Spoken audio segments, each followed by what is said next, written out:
Hello students, welcome to experiment number 6 and the title is inductor field. Disclaimer. So here is the outline that we shall follow during the course of this presentation. Now the filter circuits.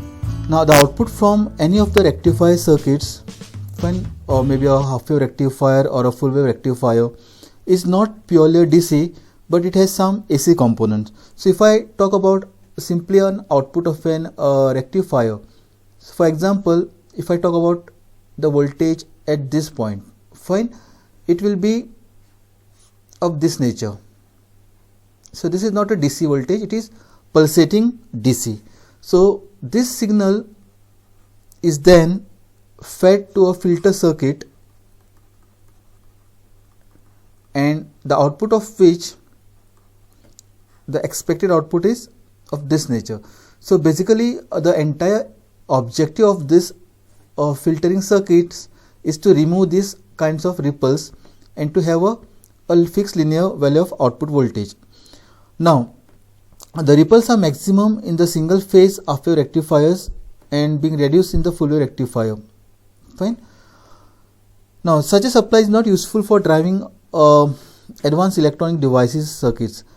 Of course, for circuits such as battery charger, the pulsating nature of supply available from the rectifier is no great detriment as long as the DC level provided results in the charging of battery. But for supply circuits to radio or tape recorders, the pulsating DC results in 50 or say 100 Hz signal appearing in the output, thereby making the operation of the overall circuit very poor. For such applications, as well as for many more, the output DC developed will have to be much steady or smoother than the pulsating DC, as what we have shown here, right hand side. Fine. So hence it becomes essential to reduce the ripples from this pulsating DC. Let us mark this as term as pulsating DC from the rectifier circuit to the minimum value. So this is achieved by using a filter, okay, a filter circuit, or which is also referred to as smoothing circuit, which removes or filters out the AC components and allows only the DC components to reach the load. So here is our application, the load. So if we want to define a filter circuit is a device that converts pulsating output of a rectifier into a steady DC level. So this is the steady DC level, and basically it's a combination of inductors and capacitors. Inductors is represented by L and capacitors by C, and the filtering action of L and C depends upon the facts that the inductor allows only DC and capacitor allows only AC signal to pass. And there are commonly used filter circuits such as series inductor filter, the one which we are going to discuss now. In the previous experiment we had discussed about the capacitor filter, and in the next experiment, that is the experiment number 7, we shall discuss about the choke input or LC or L section filter. So now let us concentrate on series inductor filter. So in this arrangement, so circuit diagram is right in front of you. A high value inductor, also referred to as choke, okay, denoted as capital L, is connected in series with the rectifier elements. And which are your rectifier elements? This D1 and D2. So it is a center tap transformer. So what you see here is the center tap transformer having 3 leads, and this is the primary end. Okay, and here we tap the signal from the main signal to 20 volts 50. Now the filtering action of an inductor filter depends on its property of opposing any change in the current flowing through it.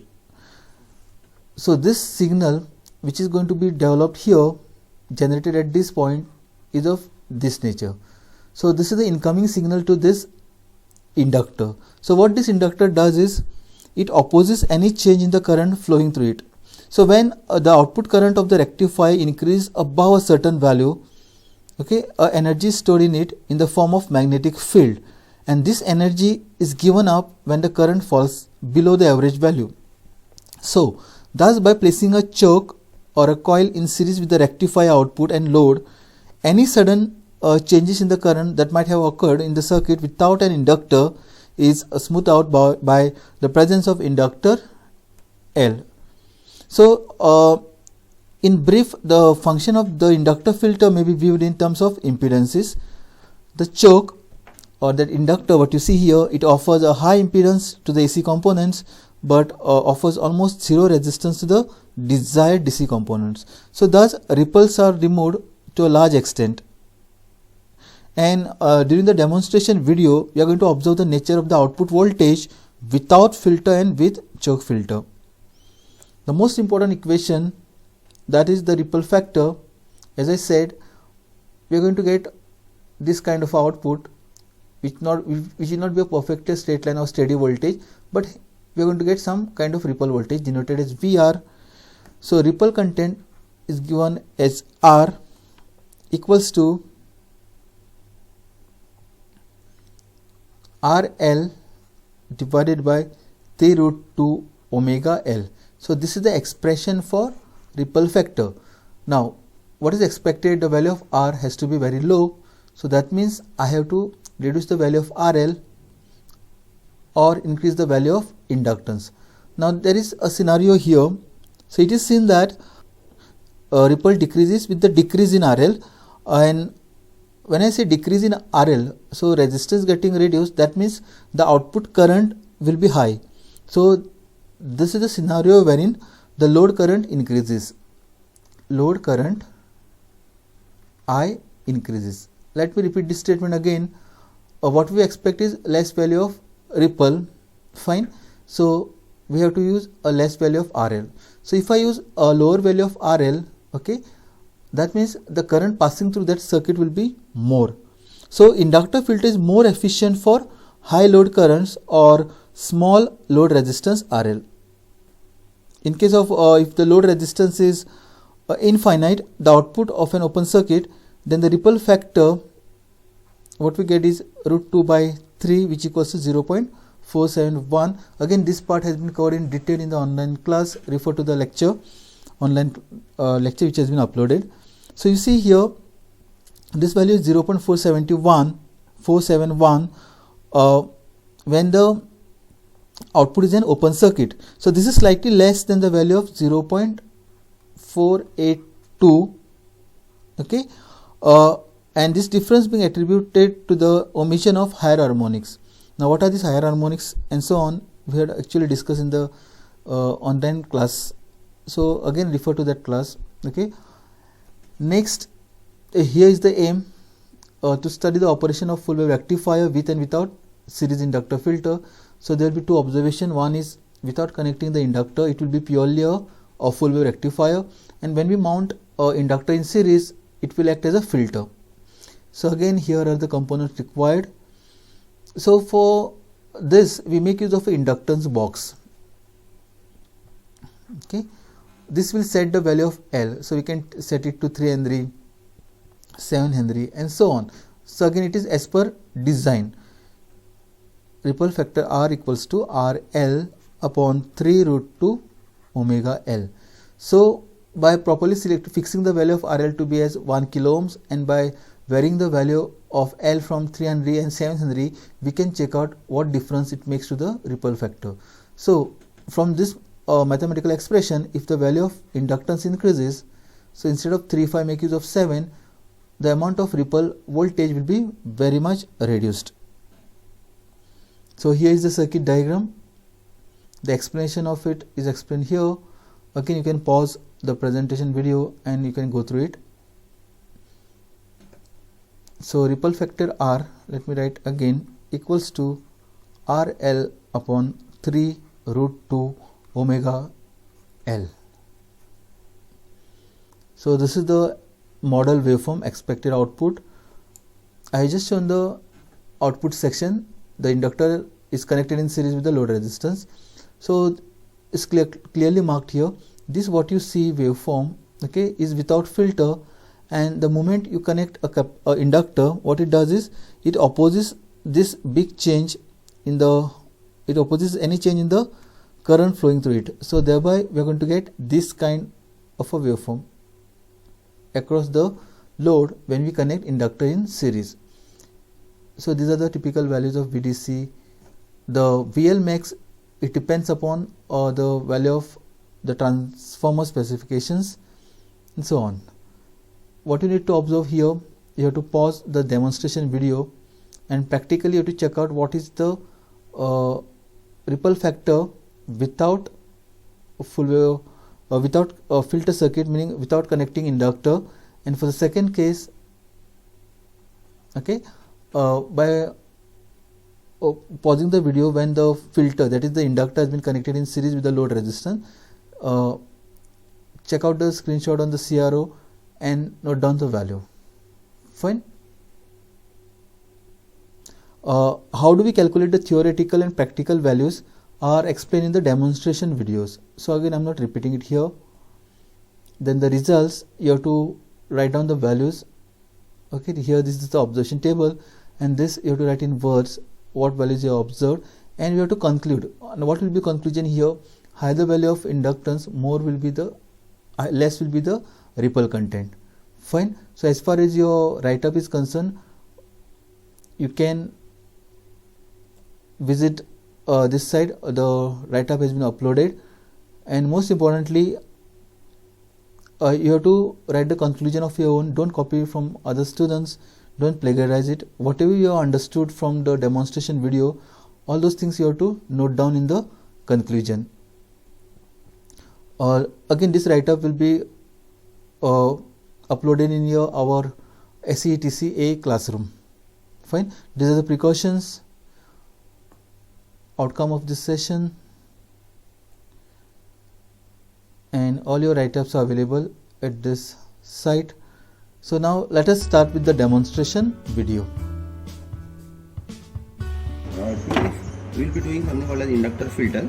We have already done capacitor filter, in which the major role of filtering was played by a capacitor. In this, there was a capacitor across the load resistor RL.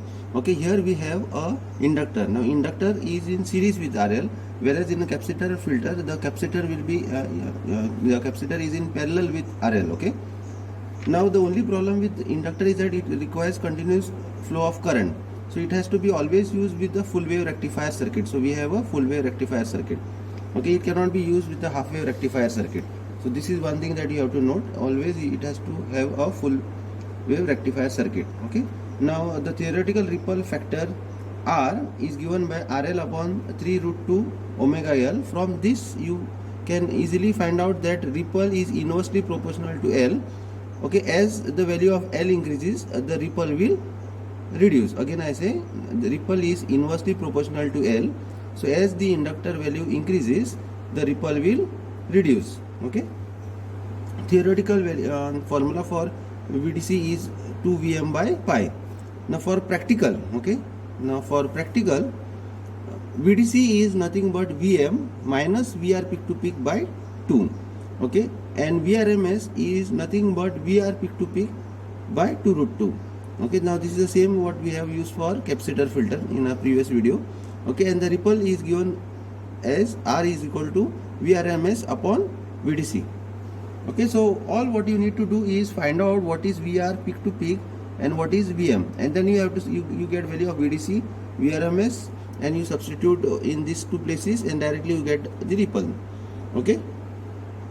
Now this is supposed to be the circuit for inductor filter. So we have we are placing a diode here, we are placing a diode here. Okay, and then we are placing a resistor. This is the load resistor 1K, and in case of in this place, what we have done is that we have used a inductor box. It is very simple.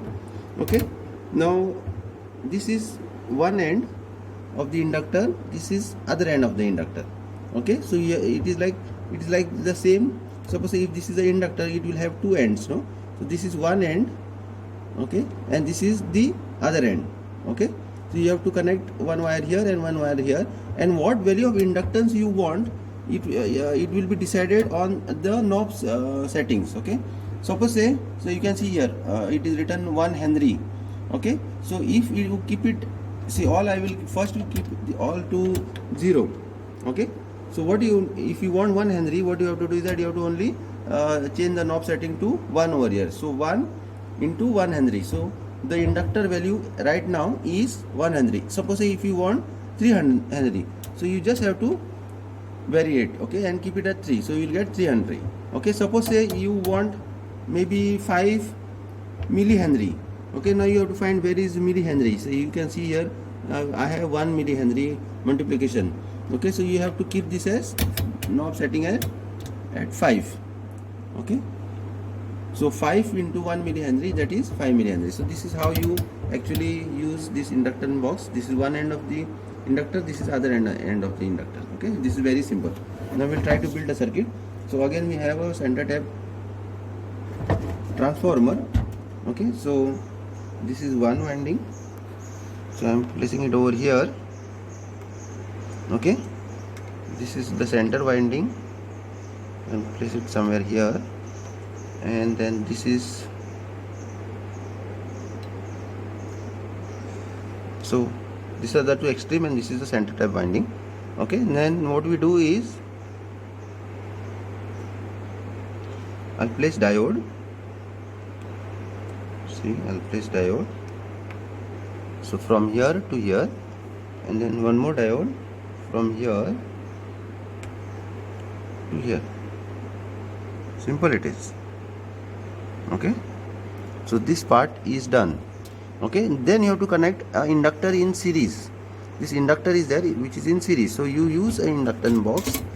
Okay, you connect this.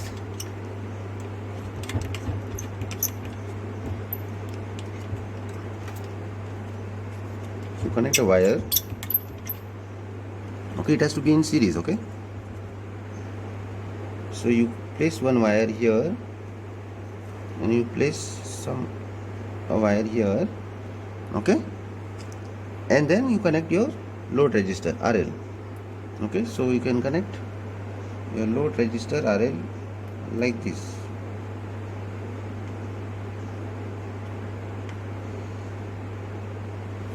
Okay, and what you have to do is that, see here, see in the circuit diagram, this point is again going to the center tap of the transformer. So you take one more wire, okay, and you connect it like this. Okay, you connect it like this. Okay, so your circuit connections are done. Okay, so we have two ends of the transformer winding, and we have connected diodes. Okay, and they are coming together at the same point as seen in the circuit diagram. Then we have a inductor in series. Okay, and then we have a load resistor, and the other side is connected to the center tap. Okay, okay, now what you need to do is you need to measure, you need to see how the waveform looks. Okay, you need to find VM. So VM will be from here to here. Okay, so you need to connect a CRO probe at this point with respect to ground. Okay, and to find VR peak to peak, you have to connect here. Okay, so this is how you have to do the connections. Okay, so I have already connected the CRO probes over here.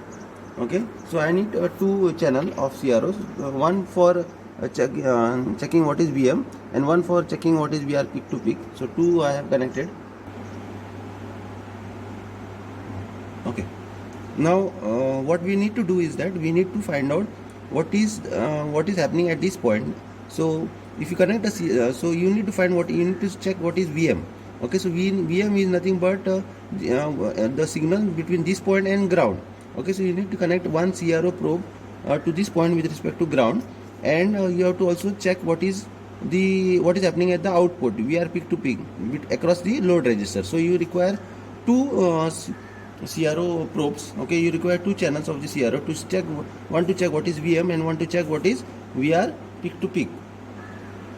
Okay, so I have already connected both the, so one is this one is for VM. Okay, and this is for VR peak to peak. Okay, now if you see on the CRO, Okay, just have a look on the CRO. Okay, you can see this is VM. Okay, you can see this is VM. Okay, this is VM. Okay, and this is VR peak to peak. Okay, so you need to find what is VR peak to peak. Okay, so first, okay, so first we are trying to find out what is VR peak to peak. Okay,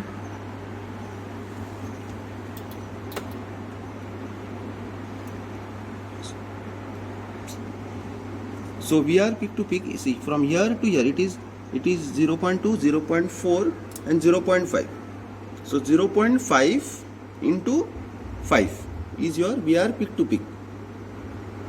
So one reading you have found out. Okay, so 5 volts, this is, since it is connected to this channel, okay, 5 into 0.5, okay, is VR peak to peak. Okay, now for that, now the same VR peak to peak that you saw, okay, it is for which case? Now when the inductance is at 7 Henry. Okay, so I have set the inductance to 7 Henry. Okay, so you got how much now? 5 into 0.5, that value you got. Now just see if what will happen if I decrease what now? The inductance. So if the inductance decreases, what will happen? The ripple will increase. Okay, now if you see here, the ripple has increased. See, so it has increased. Now it is around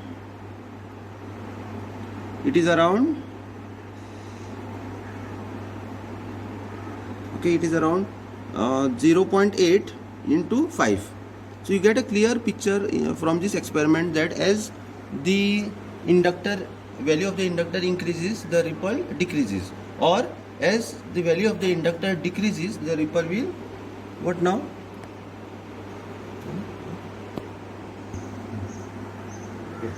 Done. So we have found out, we have calculated what is VR peak to peak. Now we need to find out what is we need to calculate what is VM. Okay, so VM is nothing but this. Okay, so what you can do is you can easily find out. This is set to channel 2. So it is around 1 to 2.8, okay, into 5 volts, that is channel 2. Okay, so 1 2 into, okay, so 2.8 into 5 volts. Okay, so this is your VM. So what is VM? So VM is nothing but 2.8 into 5 volts practically. Okay, and what was VR peak to peak? It was 0.5 into 5 volts. Okay, so what you need to do is that you need to substitute this value over here. Okay, this value over here, and find out what is VDC, find out what is VRMS, and substitute both these values to this formula and find out what is the ripple. Okay, so these things are important. Now we'll get two values of VR peak to peak, okay, for different values of inductor. Okay, for L, when L was equal to 7 Henry, the VR peak to peak was 0.5 into 5 volts, and when L was 3 Henry, okay, it is around, see here, it is around 0.8 into 5. Okay, so two values of inductors we had taken, and then we tried to measure VR peak to peak for both the cases. In the first case it was 0.5 into 5, and in this case, this is what case, which case now, when L is 3 Henry. Okay, so it is 0.8 into 5. Now why these two things are important is because you need to substitute in this, so we'll get two values of ripple. Okay, one in 7 Henry case and the other one in 3 Henry case. Okay, same thing we have to do for theoretical value also. So in first case you have to substitute here 7 Henry and find out what is ripple, and then next case you have to substitute 3 Henry and find out what is ripple. So thank you very much.